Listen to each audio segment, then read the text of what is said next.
kata kweo leku teradu bilu negara. Kata tahu itu masih benar ibaganyo. Nasi dah berada siki benar. Waktu itu mami besar. Bawa boleh buat putro, lekat di kau ni pasu di belok. Ibaganyo.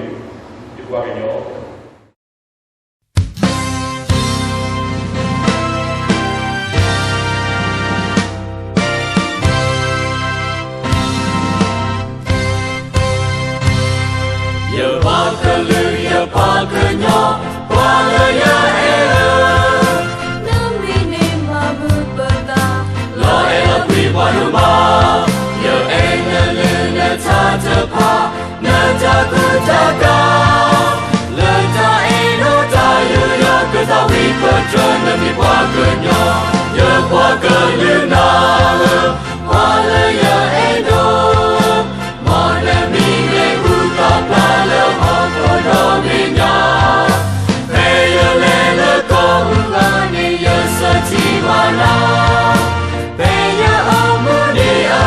Setina lemah perdamainya ya pakai ya elo tetapi dalam petang di pila botol pacong nesola kelika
But